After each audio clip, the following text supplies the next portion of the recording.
You ask Tiger to solve. This deals with linear equations with one unknown. The final result is v equals -10. Let's solve it step by step. Simplify the expression. Group like terms. Simplify the arithmetic. Group all v terms on the left side of the equation. Add 5v to both sides. Group like terms. Simplify the arithmetic. Group like terms. Simplify the arithmetic. Group all constants on the right side of the equation.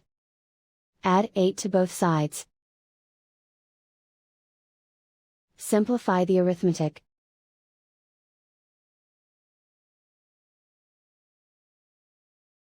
Isolate the v. Multiply both sides by -1. Remove the ones. Simplify the arithmetic. And so the final result is v equals -10.